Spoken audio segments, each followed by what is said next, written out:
Good afternoon, Adam. Police said a truck carrying Coca Cola products rolled over on Route 140 in Northfield on Thursday morning.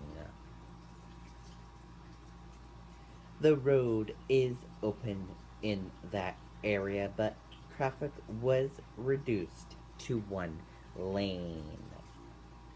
Crews worked to get the truck on its wheels and clean up cases of water that spilled into a nearby creek after the crash.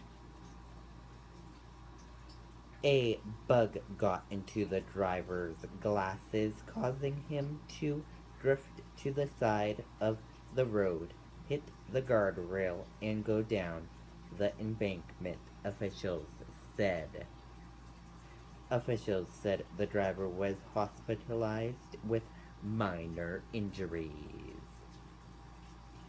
Reporting live here outside the Northfield Police Department, I'm Ray King for WMUR News 9.